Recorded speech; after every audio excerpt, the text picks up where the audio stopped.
दर्शकवृन्द नमस्कार। हाम्रो यस युट्युब च्यानलमा तपाईहरुलाई स्वागत छ। आज म लेखक तुलसी निरौलाद्वारा लिखित आफैलाई चिन्ने कोसिस सफलताको भोग जगाउने एउटा पुस्तक तपाईहरुलाई म सस्वर भाषण गर्न गइरहेको छु। यस पुस्तकबाट हामीले धेरै ज्ञान बटुल्ने छौं भन्ने आशा राखेको छु। यसमा हामी भाग 1 देखि भाग 13 सम्म निरन्तर आउने छौं। त्यसकारणले गर्दाखेरि यदि हाम्रो च्यानल पहिलो पटक हेर्दै हुनुहुन्छ भने लाइक, कमेन्ट र सब्स्क्राइब गर्नुहुन हार्दिक आभार व्यक्त गर्दछु। पहिलो अंश छ आफैलाई चिन्ने कोसिस। आफ्नै मादल, आफ्नै ताल। अवचेतन मस्तिष्कबाट निस्किएका ताल र धुनहरू जस्ताको तस्तै। शिक्षाले सबैलाई एक नासको जाउलो खुवाउने भन्दा जसलाई जे मन पर्छ त्यही खुवाउने गरोस्। शिक्षाले प्रत्येक मानिसभित्रको खानीबाट सर्वोत्तम र बहुमूल्य धातु चिन्न र निकाल्न सहयोग गरोस्। शिक्षा र काम हाम्रा दुई खुट्टा हुन्। एउटा खुट्टाले हिड्न 1 मिनेट पनि निकै सकस हुन्छ। तसर्थ दुवै खुट्टा सँगै चलाउने सिपको विकास अति जरुरी छ आज। फुटबल खेलमा जस्तै दिमाग र भावना पनि दुवै उत्तिकै चल्नुपर्छ सन्तुलन मिल्नका लागि। जीवनको उर्वर समय शिक्षा मात्र धेरै खेर नजाओस्। धेरै महत्त्वपूर्ण समय शिक्षा कामसँग मिसिएर अमृतमय घोल बनेर जीवनभर सँगै बगोस्, जसले जीवन गुणस्तरीय र लामो बनाओस्। जीवनका अत्यावश्यक साधनको अभाव हुन नदियोस्। काम रगडिन मात्र होइन, त्यसबाट सुख निचोरेर निकाल्न पनि सिकाओस्। शिक्षाले दिमाग बलियो बनाउँछ अनि कामले भावनालाई। भावना दरिलो हुनु शिक्षाभन्दा धेरै गुणा शक्तिशाली हुन्छ। शिक्षा र काम अनि दिमाग र भावना सबैको संयोग मिले सफलता आफै नजिकिन्छ। यस पुस्तकको माध्यमबाट सो गराउने एक कोसिस गरे। दर्शकवृन्द, आफैलाई चिन्न हामीलाई निकै समय लाग्छ। हामीलाई चिन्न धेरै ढिलो हुनु भएको कारणले हामी जीवनभर पनि आफ्नो परिचय बनाउन सक्दैनौँ। बाँचुन्जेल बनाउन नसकेको परिचय मरेपछि बनाएर के काम? अस्तित्व केले जोगाउँछ अनि परिचय केले बनाउँछ? संसार प्राय मानिसको ध्यान यसैमा छ। परिचय कि ज्ञानले दिन्छ कि कामले? तर ज्ञानले दिने परिचय झुटो पनि हुन सक्छ, देखावटी मात्र पनि हुन सक्छ। त्यसैले मेरो जोड काममै हो। काम सँगसँगै आउने ज्ञानमा हो। काम सँगै बढाइने ज्ञानमा हो। काममा नआउने ज्ञान ज्ञानै होइन। कामले बनाउने परिचय पक्का हुन्छ। परिचय बनाउन सक्नु सफल हुनु हो। सुखी हुन सक्नु सफल हुनु। आफ्नो लागि पनि सुखी अनि अरूको नजरमा पनि सुखी। बढी चाहे आफ्नै लागि। सफल र सुखी हुन सबैको जीवनको ध्येय हो र मेरो पनि। पुस्तकको एक कोसिस। मलाई शिक्षाले बाहिरको संसार देखायो अनि म सपना देख्न थालेँ। तर जब म आफैभित्र चियाउन थालेँ, म झसङ्ग बाहिर बिउँझेँ अनि आफैलाई एक लार्वा सम्झेँ। लार्वा हल्लिरहन्छ तर कतै पनि पुग्दैन। 1 फिटमा खाने कुरा छ तर त्यही पनि पुग्न नसकेर भोकै मर्छ। लार्वा सक्रिय देखिन्छ तर बिना अर्थको, बिना उद्देश्यको सक्रिय। गति छ एक वृत्तमा घुमिरहने, फनफनी। यो मेरो जीवन होइन। म त पुतली हुँ, लार्वा होइन। म उड्न चाहन्छु, परागसेचन गराउन चाहन्छु, फुलहरूसँग संसर्ग गरेर मिठो रस चुस्न चाहन्छु, खुला आकाशमा रमाउन चाहन्छु। शिक्षाले मलाई सपना दियो, अब कामले मलाई पुतली बनाउनेछ। म उड्नेछु तर बत्तीको उज्यालोमा नझुकिने गरी। धर्मसहितको कर्म गरेर, अरूलाई लडाएर माथि उभिने होइन, अरूलाई उभ्याएर पनि आफू पनि ठाडो रहने, लडेकालाई उठाउने, लड्न लागेकालाई लड्न नदिने, आफै उठ है भनेर ऊर्जा दिने, तार रहित यन्त्रबाट ऊर्जा भरिदिने, कला बताउने, सिकाउने, गराउने एक कोसिस। म सही लुगा शरीरमा लगाउन चाहन्छु। म गलत शरीरमा गलत लुगा लगाउन चाहन्न। सही शरीरमा गलत लुगा लगाउन पनि मन छैन। त्यसैले आफैलाई चिन्ने कोसिसमा छु। शरीर चिन्न, विचार चिन्न अनि सही लुगा शरीर र विचार दुवैलाई लगाइदिन अनि त्यो समयले बाँधेको शरीरलाई त्यो समयलाई लगानी गर्न एक बैंकरले गरे जस्तै गरेर समयको लगानी प्रशस्त ब्याज आम्दानी गर्न यो काम सबैका बाबुआले पनि गर्न जानुन्, छोराछोरीलाई पनि गर्न सिकाउन्, छिमेकले पनि सिकुन्, देशले देखाओस् अनि सिकोस्, संसारले एक उदाहरणको रूपमा लियोस्। मेरो सपना छ पुतली बनेर उड्ने अनि सबैलाई लार्वा भएको पनि देख्न नचाहन्। विचारलाई यही एकत्रित गर्ने दिमाग एक छतको राखेर चाहिँ चुहिएको ट्याङ्की जस्तो नहोस्। एकत्रित विचारले शक्ति निकाल्दछ। कामको ट्वाइनमा खसालेर 83,000 मेगावाट विद्युत निकाल्न सकियोस्। आफ्नो घर पनि उज्यालो होस् र अरूको पनि उज्यालो बनाउन सकियोस्। एक कोसिस। मानिस सफल हुन चाहन्छन् तर काम थाल्दैनन् अनि ज्ञान लिन पनि अल्छी गर्छन्। पौडिन सिक्नलाई पानीमा हाम फाल्नै पर्छ। डिलमा बसेर पौडने कलाको बारेमा अध्ययन गरेर मात्र हुँदैन। छिटो दौडन दौडनै पर्छ। कल्पना गरेर मात्र हुँदैन। सफलता परिश्रम र निरन्तरताको बच्चा हो। परिश्रम कोठामा सुतेर गरिँदैन। कामको संसारमा जान्नै पर्छ। मन पर्दो खेल छान्नै पर्छ। शरीर सलमान खानको जस्तो बनाउने सपना देख्ने अनि जिमहलको सोफामा पल्टेर बडी बिल्डिङको किताब पढेर हुँदैन। जीवन त्यस्तो खेल होइन। आत्माले रुचाएको एक खेल छान्नै पर्छ। अभ्यास थालिहाल्नुपर्छ। निरन्तर दिइरहनुपर्छ। टाइगर वुडले फुटबल खेल्ने कोसिस गरेनन्, अनि रिकी पोन्टिङले गल्फ, पेलेले बक्सिङ अनि माइक टाइसनले क्रिकेट। सबैले आफैलाई चिने अनि मनपर्ने एक खेल समाते। मेरो मनपर्ने खेल पढ्ने, लेख्ने हो। त्यही गर्दैछु, गरिरहेको छु। एक कोसिस, उत्कृष्ट बन्नेको, आफ्नो सगरमाथा चुम्नेको। सबैले आफ्नो मनपर्ने खेल छान्नै पर्छ, त्यो पनि बेलैमा। ज्ञान शक्ति हो। Knowledge is power. तर कहिलेसम्म? जब त्यो ज्ञान सही प्रयोगमा आउँछ। प्रयोगमा नआइसकेको ज्ञान सम्भावित शक्ति मात्र। प्रयोगमा ल्याउन त्यसलाई विशिष्ट खालको बनाउनुपर्छ। साधारण ज्ञान मात्र रहनु भएन। सामान्य ज्ञान मात्रले काम गर्दैन। हामीले अहिले लिने धेरै ज्ञान सामान्य ज्ञान मात्र छ। डाक्टर, त्यसमा पनि मुटुको डाक्टर हुन लिने ज्ञान सामान्य ज्ञान होइन। त्यो विशेषज्ञता हासिल गर्ने ज्ञान हो। ज्ञान पनि काम नगरी ज्ञान मात्र लिएर डिग्री लिने हो भने बेकामको ज्ञान हुन्छ। मानौ कि कुनै MBBS वा MD गर्ने विद्यार्थी पढुन्जेल कुनै बिरामी नै हेरेनन्, कसो होला? पढेर र जाँच पास गरेर मात्र डिग्री लिएर भने कस्तो होला? उनीहरू जति बेकामे डाक्टर कोही हुँदैनन्। तर त्यस्तो हुँदैन। उनीहरू पढ्दै पनि गर्छन् र सो ज्ञानलाई काममा उतार्न पनि सिक्दै जान्छन्। अनि नहुन्छ विशेषज्ञता। सो ज्ञानले कामको ज्ञान हुन्छ। तर अरू धेरै विषयहरूको अध्ययन त्यस्तो हुँदैन। त्यही नै हाम्रो सही ज्ञानको गलत सिकाइको तरिका भएको छ। ज्ञान कामका लागि, काम जीवनका लागि, तसर्थ ज्ञान जीवनका लागि हुनुपर्छ। ज्ञान ज्ञानका लागि मात्र हुनुहुन्न। कुनै कुरा जान्नु मात्र ज्ञान होइन। जानेको ज्ञानलाई जीवनोपयोगी बनाउन सक्नु सफल हुनु। यो परिवर्तनको अभियान ज्ञानकै विरुद्धमा एक अभियान पनि हो। ज्ञान सङ्कलनको बहानामा धेरै मानिसको जीवनको उर्वर र अमूल्य समय बर्बाद भएको छ। त्यसलाई कामसँग तारतम्य मिलाएर नजानेर ज्ञान प्रोटोन हो भने काम इलेक्ट्रोन हो। यिनीहरूको सन्तुलन मिलाउन जानैपर्छ। संसारभर यो रोग एक महामारी चाहिँ छ। जसले आफैलाई चिनेर यो सन्तुलन मिलाउन सके उनीहरूले इतिहास बनाए। जसले सकेनन् फनफनी घुमेर केही समय अस्तित्व जोगाए अनि मरे। बहुसङ्ख्यको हालत दोस्रो छ। यो हुन नपाओस्। एक कोसिस। ज्ञानले एटमको मोलिक्युल परिवर्तन गरे झैँ परिवर्तन गर्न सक्नुपर्छ। एक रसायनशास्त्रीलाई यसको बढी ज्ञान हुन्छ। 80वटा इलेक्ट्रोन र 80वटा प्रोटोन बोकेको तत्त्व मर्करी वा सिसा हुन्छ। तर यसमा 2वटा नकारात्मक पाटो यानि इलेक्ट्रोन हटाउने बित्तिकै धातु प्लाटिनम बन्छ। त्यसमा फेरि एक सकारात्मक प्रोटोन निकाल्ने बित्तिकै सुन बन्छ। यसरी आजको युगको शिक्षाले हामीभित्र विद्यमान रहेको लाखौँ करोडौँ एटमहरूको मोलिक्युल सङ्ख्या परिवर्तन गर्न सिकाओस्। मर्करीलाई सुनमा परिवर्तन गर्न सिकाओस्। आफूलाई चिनेर आफैभित्र केही गुण थपघट गर्न सुन बनाउने कला बताओस्। आफैभित्रको हिरा चिनेर खोज्न हराओस्। यस्तै पुस्तक मार्फत एक कोसिस पाठ्यक्रम बदल्नेको, सोच बदल्नेको, वातावरण बदल्नेको, आफूलाई चिन्नेको अनि खानी पत्ता लगाएर खन्न बेलैमा थालिहाल्नेको, आफू पनि सही खानी चिनेर अरूलाई पनि चिनाउनेको, आफू पनि सम्पन्न र सुखी हुने र अरूलाई पनि बनाउनेको। मानिसले आफैलाई चिन्न कति जरुरी हुन्छ भन्ने कुरा दोस्रो अध्यायमा रहेको इतिहास कोट्याउँदा पनि थाहा हुन्छ। यो कुनै नयाँ खोज होइन। मैले गरेको कोसिस एक पुनर्जागरण मान्न सकिन्छ। अलि सेलाएको कुरालाई फेरि तताउन कोसिस गरेको मात्र। आफैले चिन्न सक्नु, आफैभित्र रहेको सही वस्तुको खानी थाहा पाउनु हो। त्यसलाई निकाल्नको तयारीमा जुट्नु हो। कुनै खानी नभेटी नयाँ खानीको विकास पनि गर्न सकिन्छ। केही समयभित्र सो गर्न थालिहाल्नु हो। यसै सन्दर्भमा एक प्रख्यात कम्पनीका आफ्ना कर्मचारीलाई सचेत जगाउन प्रयोग गरेको मुद्दाको एक कथा। दर्शकबिन, यो प्रेरणादायी कथा स्वीकार्नुहोस्। आइतबार बिदा थियो। सोमबार अफिस खुल्यो। कुनै प्रख्यात अन्तर्राष्ट्रिय कम्पनीले आफ्नो मूलद्वारमा एक सूचना राख्यो। त्यो मानिस जो तपाईँको प्रगतिको बाधक थियो, हिजो मर्यो। उसको लास चमेनागृहमा 2 बजेसम्मको लागि राखिएको छ। सबै अफिसका कर्मचारी दुखी भए आफ्नो सहकर्मीको निधनप्रति। तर कसैलाई थाहा भएन कुन सहकर्मीको चाहिँ निधन भएको हो। उनीहरू सरासर चमेनागृहतर्फ मोडिए। श्रद्धाञ्जली दिनका लागि एक एक गरेर उनीहरू लास हेर्न गए। जो त्यहाँ हेरेर फर्किन्थ्यो ऊ एकदम चकित, गम्भीर र शान्त मुद्रामा देखिन्थ्यो। वास्तवमा त्यहाँ कसको लास थियो त? राखिएको बाकसभित्र एक ऐना थियो, ठुलो, अनि ऐनाको छेउमा एक प्लेकार्डमा लेखिएको थियो, तपाईँको प्रगतिको बाधक त्यो मानिस हो जसको अनुहार तलको ऐनामा तपाईँले देख्नु भएको छ। मेरो जीवनको प्रगतिको बाधक मै हो। मैले नै सही गुणको विकास गर्न सकेर यो भएको हो। मैले आफैभित्रको बहुमूल्य खानी चिन्न सकेँ। आफ्नो खानी आफै विकास गर्न सकिनँ। मेरो प्रमोसन नहुनुको कारण मै हो। म सफल हुन नसकेको मेरै सोच र कर्म सही नभएर हो। मेरो सोच र कर्म मैले नै सुधार गर्नुपर्छ। अरू कसैले यो गर्दैन। मैले सफल हुन पेसा परिवर्तन गर्न पनि पर्दैन। कम्पनी परिवर्तन गर्न पनि पर्दैन।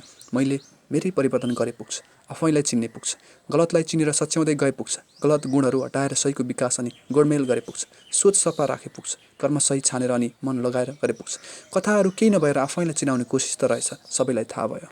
सफलताको शिक्षासँग सधैँ नाता हुन्छ। यिनीहरूलाई कहिले छुट्याएर राख्न सकिँदैन। तर शिक्षाले सुँगुरको खोरमा मात्र बनाउन नसिकाओस्। एउटा खोर बनाउन सिकाएपछि त्यसमा एक सुँगुर हालेर त्यसलाई हुर्काउन अनि बढाउन पनि सिकाओस्। खोर मात्र बनाउँदै जाने हो भने के काम? हाम्रो शिक्षा पद्धति यस्तै भएको छ। मेरो यसप्रति धेरै खेद छ, किनकि यस पद्धतिको पीडित म आफै पनि बन्न पुगेँ। बेलैमा आफैलाई चिन्न नसकेर यसले मानिसलाई यति अर्धकल्चो बनाएको छ कि उसले खोरको भोकले सुँगुर सम्झिनै छोड्छ। तर खोर सुँगुर पाल्नको लागि यस अलङ्कार खोर डिग्रीको लोभ हो भने सुँगुर यथार्थको अनि जीवनोपयोगी कामको संसार। खोर थप्ने नसा उसमा यसरी बढ्दै जान्छ कि उसले खोर सुँगुर राख्नका लागि हो भन्ने नै बिर्सन्छ। जहाँ अब खोरले मात्र के गर्ने? सुँगुरको अलङ्कार यथार्थमा कामको संसार पहिल्यैदेखि हाम फाल्नुपर्छ भन्ने। अनि कहिले साँच्चैको सुँगुर पाल्न थाल्ने? जब पहिलो खोर बनाएर सकिन्छ। अनुभव भनेको चिज पनि अचम्मै हुन्छ। जब तालु खुइल्यो अनि मात्र प्रकृतिले हामीलाई काइयो दिन्छ। बेला गएपछि आएको अनुभवको के काम? तर अनुभव त कामले मात्र नदिन्छ। बेला गएपछि पाल्न थालेको सुँगुरको पनि के काम? अनुभव पनि काममा आयो भने न कामको अनुभव हुन्छ, नत्र अनुभव पनि मरेरै जान्छ। अनि त्यसको पनि के काम? तसर्थ ज्ञानको पनि सदुपयोग होस् अनि जीवनमा आउने अनुभवको पनि। यी दुवैको सदुपयोग हुनु जीवनकै सदुपयोग हुनु हो। यो पुस्तकको एक मूल उद्देश्य जीवनको अधिकतम सदुपयोग गर्न कसरी सकिन्छ भन्ने नै हो। म पात्रले आफ्नो जीवनमा भोगाइहरू लेख्छन्। उसले अरूले भएको जीवनलाई नजिकबाट निहालेर पनि लेख्छ। यो लेखाइमा दुवैको समागम छ। म को हुँ? मेरो खुबी के हो? म केका लागि हो? मैले जीवनमा समर्पण गर्ने क्षेत्र कुन हो? मैले जीवनभर कुनै एक खेल खेलेर रमाउनै पर्छ। त्यो खेलले आफ्नो अस्तित्व बचाउनै पर्छ। त्यसैमा खुसी हुन सिक्नै पर्छ। मेरो त्यो रुचिको खेल के हो? मेरो दक्षता केमा छ? तिनलाई कसरी बढाउने? मेरो कमजोरीहरू के छन्? ती सबलाई न्यूनीकरण गर्न मैले के गर्नुपर्छ? यो रूपको जीवन त एकपटक मात्र मिल्छ। यसलाई उच्च कोटिको बनाउन के काम गर्ने? त्यसलाई उच्च केले बनाउँछ? बाहिरको शारीरिक बनावटले कि भित्रको सोचले वा भावनाले कि बाँच्ने क्रममा गरिने कार्यको प्रकारले? कसरी सुन्दर बन्ने? कसरी सुन्दर सोच्ने? कसरी सुन्दर कामको छनौट गर्ने? यी तीन चिज सही भए जीवनमा चाहिने ज्ञान, शक्ति, पैसा र धर्म हुन्। सबै मिल्छन्। जीवनमा यी चार चिजको को कमाउन चाहँदैन? तर त्यो सही तरिकाले कसरी कमाउने र तिनैको सही सदुपयोग कसरी गर्ने आदि प्रश्नको सही उत्तर पाउन के गर्ने? प्रश्न लामो छ तर उत्तर छोटो छ। सबैभन्दा पहिले आफैले राम्रोसँग चिन्नु पर्यो। आफूलाई चिन्ने कोसिस गर्दै आफ्नो खुबी र रुचि पत्ता लगाएँ। त्यसैको विकास गोडमेल र मलजल गर्दै त्यसमा जीवन समर्पण गर्ने जना बन्नु सघाउनु यस पुस्तकको मूल सार हो। यी सब गर्न सक्नु सफल हुनु, तसर्थ यो सबै एक सफल व्यक्ति बन्ने र बनाउने प्रयास हो। सबै मानिसहरू हार्वर्ड र अक्सफोर्ड जान सक्दैनन्, तर त्यसको मतलब यो होइन कि उनीहरूमा योग्यता नै छैन वा क्षमताको विकास भएन। सबैलाई जीवनको अनुभवको विश्वविद्यालयबाट पिएचडी गराउने सोच, सबैलाई आफैभित्र हिराको खानी खोज्न सघाउने कोसिस, इच्छालाई अवसर र अवसरलाई उपलब्धिमा परिणत गर्ने र गराउने प्रयास, त्यो मानिस सफल हुन्छ जो सफल हुन चाहन्छ। सबै मानिसमा सफलताको भोग जगाएर त्यसको उपाय सारांश बताउने एक प्रयास। धेरै मानिस राजकीय जीवन बाँचेर भिखारीको सोच बोकेका हुन्छन् भने कोही भिखारीको जीवन बाँचेर पनि राजकीय सोच बोकेका छन्। प्रयास दुवै प्रकारको विपक्षमा हो।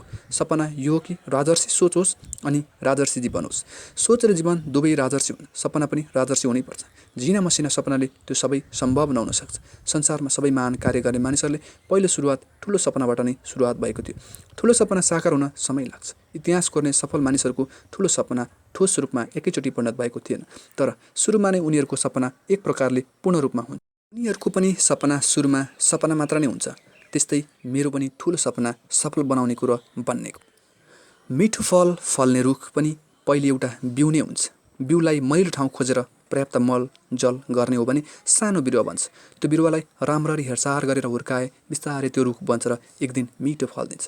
सबै सपनाहरू एक दिन फल्ने मिठो यथार्थका फलका बिउहरू नै हुन्। सपना सुरुवात हो, यथार्थ फल हो। यो पुस्तक अहिले सपना मात्र, सपनालाई कार्यको साँचोमा ढाल्ने यथार्थ बन्ने सम्भावना धेरै हुन्छ। ठुलो सपना पनि सित्तैमा देख्न सकिन्छ। देखौँ एक अभियान। Life is an endless process of reconstruction that is regularly deconstructed until the big full stop. जीवनको दीर्घकालीन अन्त्य हुनु अघि निरन्तर निर्माण र विनिर्माण गर्ने अनेक कार्यहरूको सूची हो। जीवन आशा र साहस हो, साथसाथै समय, पैसा र धैर्यता पनि हो। यी परिभाषा लेखकका व्यक्तिगत भोगाइ र अनुभवको आधारमा बनेका हुन्। मानिसको अनुहार जस्तो जीवनको परिभाषा पनि फरक पर्न सक्छ, किनकि प्रत्येक मानिसको जीवन भोगाइ भिन्न भिन्न नै हुन्छ।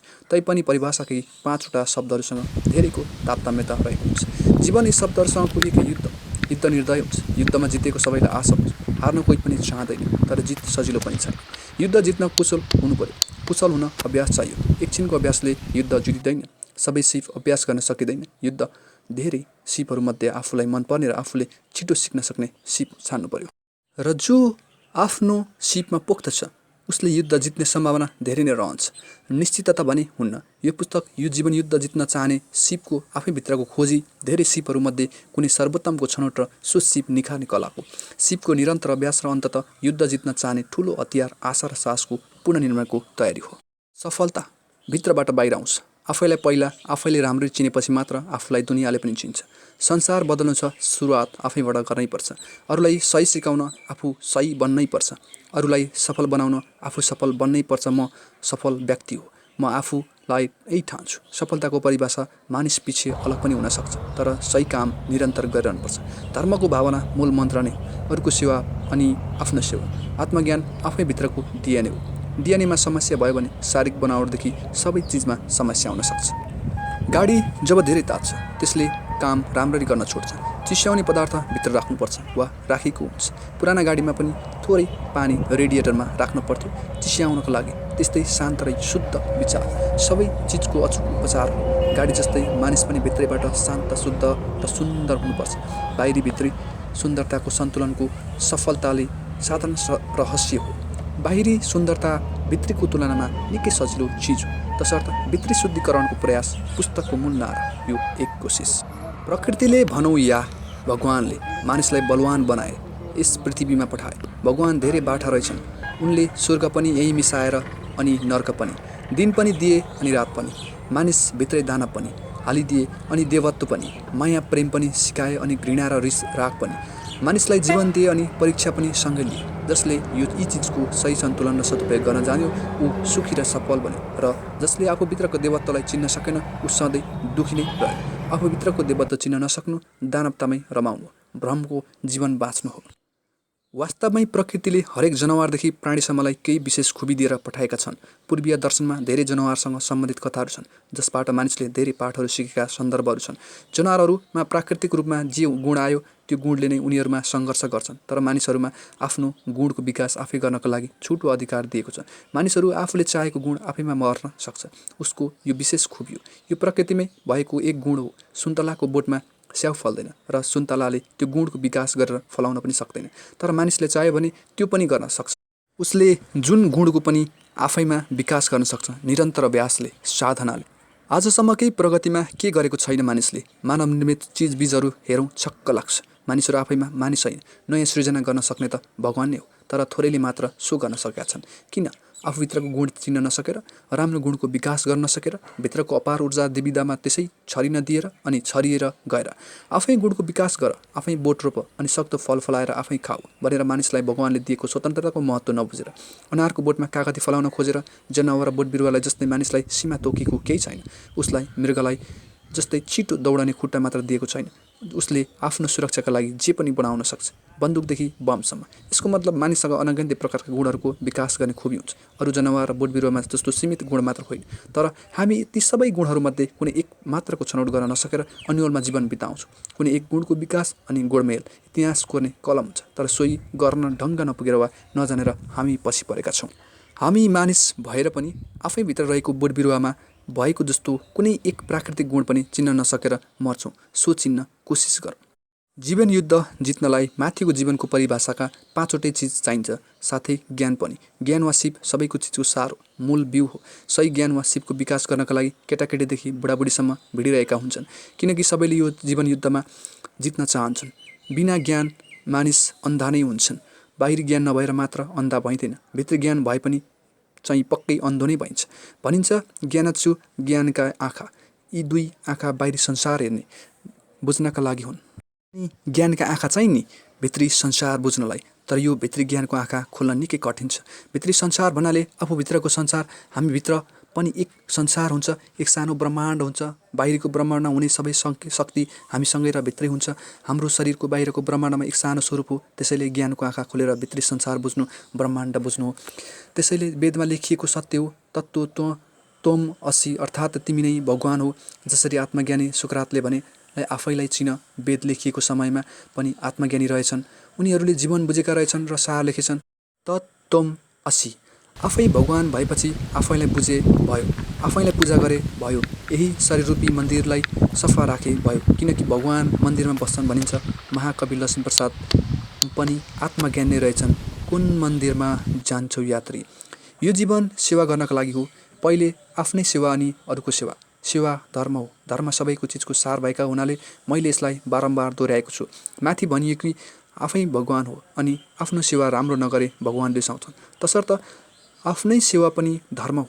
आफ्नै सेवा राम्रो गर्न नसक्नेले अरूको सेवा कसरी गर्न सक्छ? सबैले आफ्नै सेवा राम्रो गर्न थाले पुगिहाल्छ।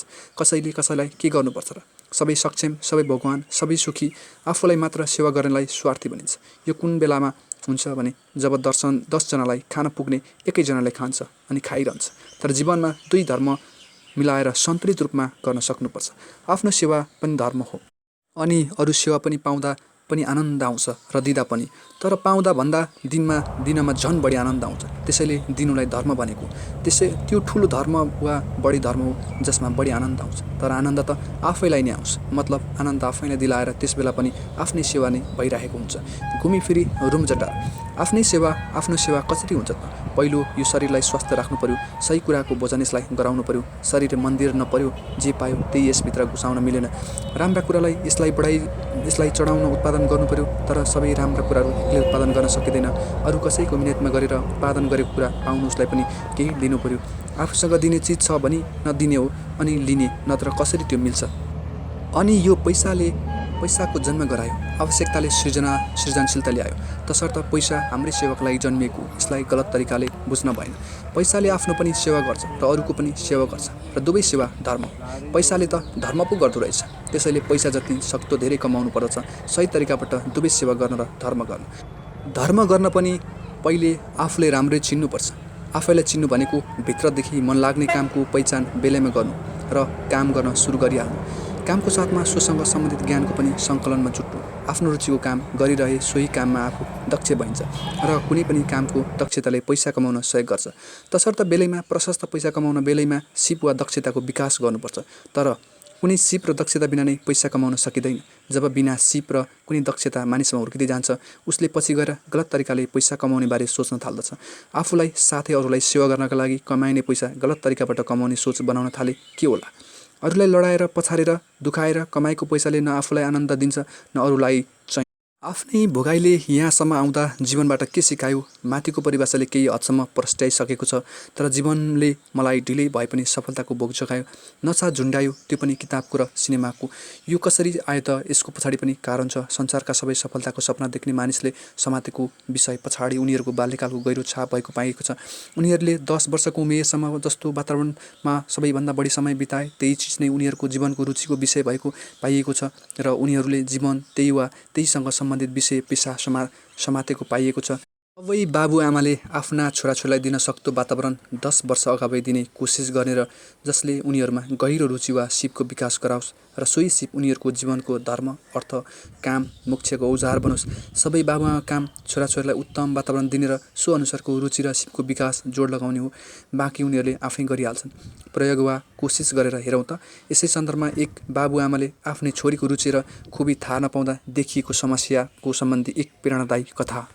सहरको बिचमा रहेको एक शिक्षित परिवार अनि परिवारकी एक्लै छोरी बसन्ती, जो बसन्तीलाई के नपुग्दो थिएन। बाआमाले पुलपुल्याएर हुर्काएकी एक्लै छोरी।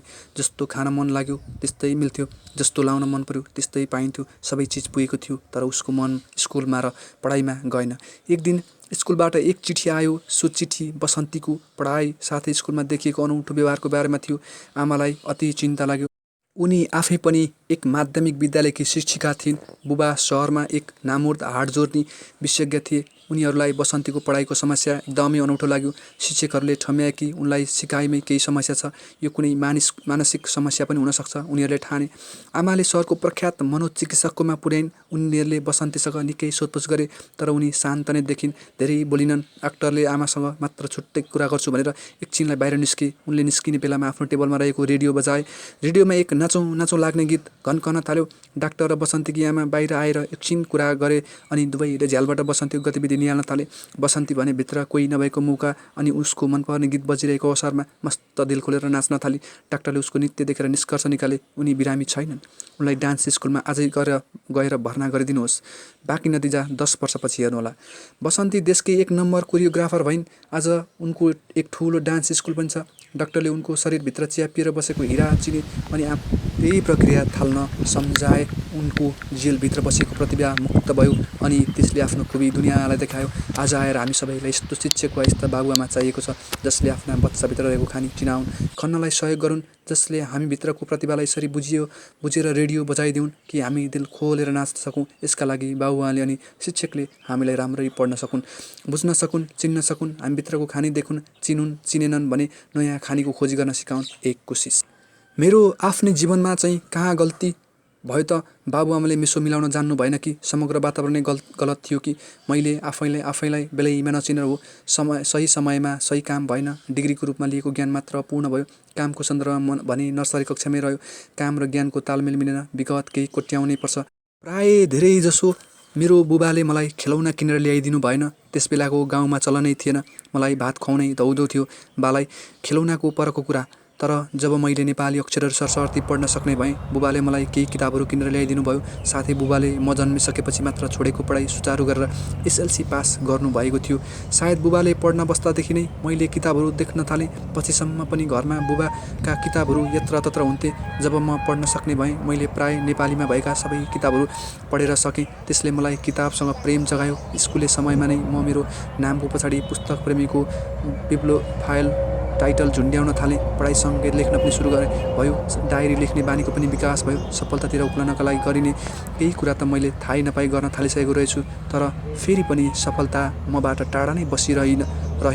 प्रश्न आउँछ, किन? उत्तर सरल छ, आफैलाई चिन्न नसकेर। हो दर्शकबिन, आफैलाई चिन्न नसकेर। कुनै सिप वा गुणको विकास बेलैदेखि भए पो सो सिप र गुणलाई देखिन्छ अनि बेलैमा तिनलाई चिनिन्छ। विकास गर्न नखोजेको पनि होइन, तर ऊर्जा दशतिर छरिएर धेरै नाश भयो। धेरै समय र शक्ति खेर गयो। कुनै एक नसाको विकास भएन। नसा अर्थात् गहिरो भोक।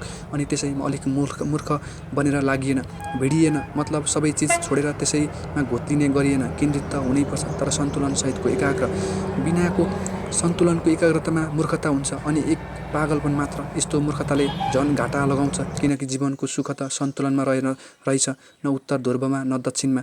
उत्तर ध्रुवमा पनि हिउँ मात्र छ र दक्षिणमा पनि। यो पृथ्वीको पनि बिचमा सन्तुलित जीवन छ। शरीर पनि एक पृथ्वी हो, यिनमा धेरै समानता छ। सन्तुलन भएन भने डुङ्गा पल्टन्छ। जीवन पनि त एक डुङ्गा नै त हो, त्यत्तिकै संवेदनशील हुन्छ, जोखिमपूर्ण हुन्छ। मेरोमा पनि सन्तुलन मिलेन। नसाले पेसाको रूप लिन पर्ने हो, भएन। किनकि जीवनमा जे उद्देश्य भए पनि बाँच्ने उद्देश्य पहिलो हुनैपर्छ। त्यो पहिलो प्राथमिकता हो मानिसहरूको, जीवहरू सबैको। तर मानिसलाई बाँच्न चाहिँ पैसा चाहिन्छ। पैसा कमाउन गतिलो पेसा चाहिन्छ। अहिलेसम्म गतिलो पेसा कुनै बनेन, प्रयोग मात्र भइरह्यो। साधारण ज्ञानले मात्र राम्ररी बचाइँदैन, विशेषज्ञता नै चाहिन्छ। विशेषज्ञता मनपर्ने काम र त्यसको विकासमा दिइने निरन्तरताले ल्याउँछ। त्यो भएन, त्यसैले त मानिस आँखाको विशेषज्ञ, नाक, कान, घाँटी, पेट, नसाको, स्त्री रोगको आदि बन्छन्। कोही कम्प्युटरको, कोही पुलको, कोही जलविद्युतको।